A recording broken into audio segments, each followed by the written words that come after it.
Hi guys, आज हम शुरू करने जा रहे हैं एनसीईआरटी मैथमेटिक्स क्लास 9 एक्सरसाइज 2.5 का क्वेश्चन नंबर 2। क्वेश्चन है हमारे सामने, evaluate the following product without multiplying directly. यानी कि यहाँ पर इसके कुछ पार्ट्स दिए हुए हैं, हमें उनका प्रोडक्ट फाइंड करना है बिना एक्चुअल मल्टीप्लाई करे, यानी कि इनको डायरेक्टली मल्टीप्लाई नहीं करना। बिना डायरेक्टली मल्टीप्लाई किए हुए यानी कि हमको आइडेंटिटी का यूज करते हुए, फॉर्मूलों का यूज करते हुए हमें इनका प्रोडक्ट फाइंड करना है। तो चलिए देखते हैं कैसे फाइंड करेंगे। इसका पार्ट नंबर 1 दे रखा है 103 मल्टीप्लाई 107। सबसे पहले देखेंगे ये दोनों नंबर कौन से नंबर के नियर बाय हैं, यानी कि हम इनको नियर बाय 100 कर देंगे पहले। तो हम देख रहे हैं जो 103 है उसको हम लिख सकते हैं 100 प्लस 3। सेम 107 को हम लोग लिख सकते हैं 100 प्लस 7। 100 प्लस 3 यानी कि 103 और 100 प्लस 7 यानी कि 107।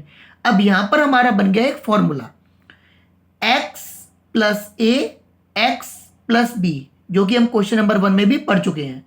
तो यहां पर हमारी एक आइडेंटिटी बनती है x प्लस ए एक्स प्लस बी, जो कि ओपन करने पर आता है x square plus A plus B x plus A multiply B. इसको ओपन करने पर आता है x square plus A plus B x plus A multiply B. अब यहां पर जो भी x की वैल्यू है वो है 100, जो a की वैल्यू है वो है 3 और जो b की वैल्यू है वो है 7। तो इन्हीं वैल्यू को हम इस क्वेश्चन में पुट कर देंगे। चलिए आगे देखते हैं।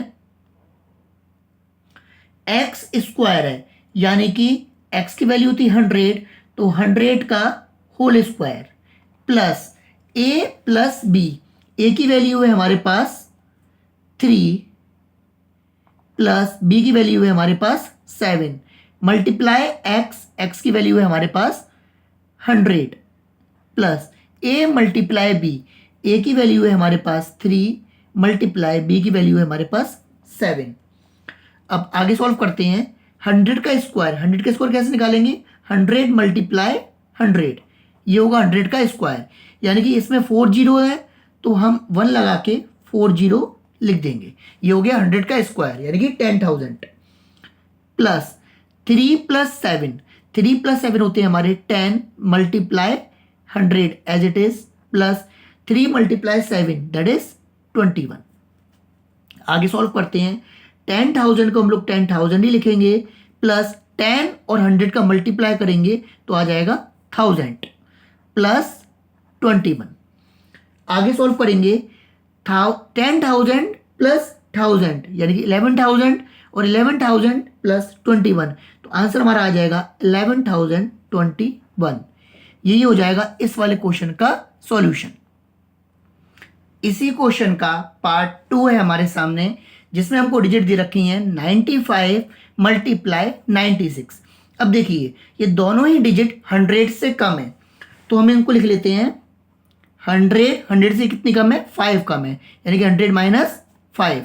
और ये 100 से कितनी कम है? 4 कम है, तो हम इसको लिखेंगे 100 माइनस 4। 100 माइनस 5 और 100 माइनस 4। फॉर्मूला हम वही पुट करेंगे x प्लस ए और x प्लस बी, जो कि ओपन करने पर आता है हमारा x square plus A plus B x plus A multiply B. ये होता है हमारा फॉर्मूला।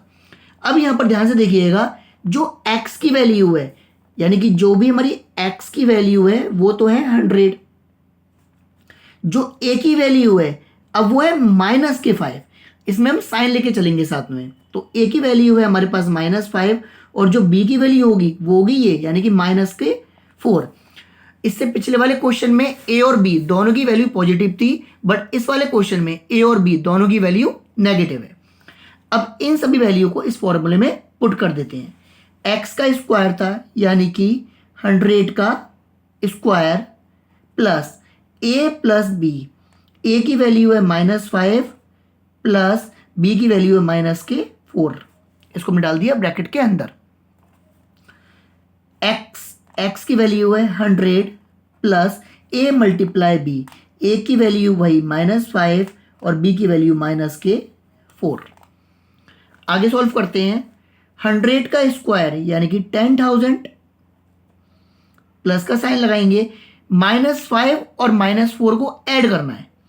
तो पहले तो प्लस और -4 का मल्टीप्लाई करेंगे तो आ जाएगा -4, और इस पूरे -4 का को ऐड कर देंगे -5 के साथ, तो -4 और -5 ऐड होंगे तो आ जाएंगे -9। Multiply 100 as it is, plus का साइन, -5 और -4 का मल्टीप्लाई होगा, माइनस माइनस का मल्टीप्लाई होता है तो प्लस का साइन आता है, और 4 का 5 में मल्टीप्लाई होगा तो आ जाएगा 20, यानी कि प्लस का आ जाएगा 20। आगे देखते हैं। 10,000 को एज इट इज हम लोग 10,000 ही लिखेंगे, माइनस के 9 का मल्टीप्लाई होगा 100 के साथ में, तो ये देगा माइनस के 900। माइनस का 9 मल्टीप्लाई होगा 100 से तो माइनस के 900, और इस माइनस को इस प्लस से मल्टीप्लाई करेंगे तो माइनस का ही आएगा। फिर प्लस 20 को एज इट इज हम लोग लिख देंगे। अब 10,000 में से जब 900 माइनस होंगे तो बचेंगे 9100, और प्लस का 20 एज इट इज। अब 9100 में 20 प्लस कर देंगे तो आ जाएगा 9120, यानी कि 9120, और यही हो जाएगा इस वाले क्वेश्चन का सॉल्यूशन। इसी क्वेश्चन का पार्ट 3 है हमारे सामने, 104 मल्टीप्लाई 96। अब देखिए इसमें जो एक डिजिट है वो 100 से ज़्यादा है और दूसरी डिजिट 100 से कम है, तो पहले हम इसको लिख लेते हैं 100 प्लस 4, और इसको लिखेंगे 100 माइनस 4, क्योंकि ये वाली डिजिट 100 से 4 ज़्यादा है तो 4 प्लस कर दिया, और ये वाली डिजिट 100 से 4 कम है तो ये माइनस कर दिया। अब ध्यान से देखिए, ये जो फॉर्मूला बन रहा है, जो आइडेंटिटी बन रही है वो बन रही है a प्लस बी और a माइनस बी की। ये वाली जो आइडेंटिटी बन रही है हमारी वो बन रही है a प्लस बी और a माइनस बी की, जो कि होती है हमारी a स्क्वायर माइनस का b स्क्वायर। ये हमारा एक फॉर्मूला होता है। अब यहाँ पर a की वैल्यू क्या है, यहाँ पर सिंपली a की जो वैल्यू है वो है 100 और जो b की वैल्यू है वो है 4। यहाँ पे हम साइन लेके नहीं चलेंगे क्योंकि ऑलरेडी जो फॉर्मूला है वो a प्लस बी और a माइनस बी के फॉर्म में है, और क्वेश्चन भी हमारा a प्लस बी और a माइनस बी के फॉर्म में है। तो जब हम यहाँ पर a की वैल्यू लगाएंगे तो वो लगाएंगे 100, और जो b की वैल्यू लगाएंगे वो लगाएंगे 4। तो a स्क्वायर यानी कि 100 का होल स्क्वायर माइनस b का स्क्वायर यानी कि 4 का भी होल स्क्वायर। 100 का स्क्वायर होता है हमारा 10,000 माइनस 4 का स्क्वायर होता है हमारा 16। जब 10,000 में से 16 को माइनस करेंगे तो आ जाएगा 9984, 9984, और यही हो जाएगा हमारे इस वाले क्वेश्चन का सॉल्यूशन। आई होप आपको सारे पार्ट समझ में आए होंगे। यदि फिर भी कोई प्रॉब्लम होती है तो कमेंट सेक्शन में कमेंट करके आप मुझसे पूछ सकते हैं। Thank you.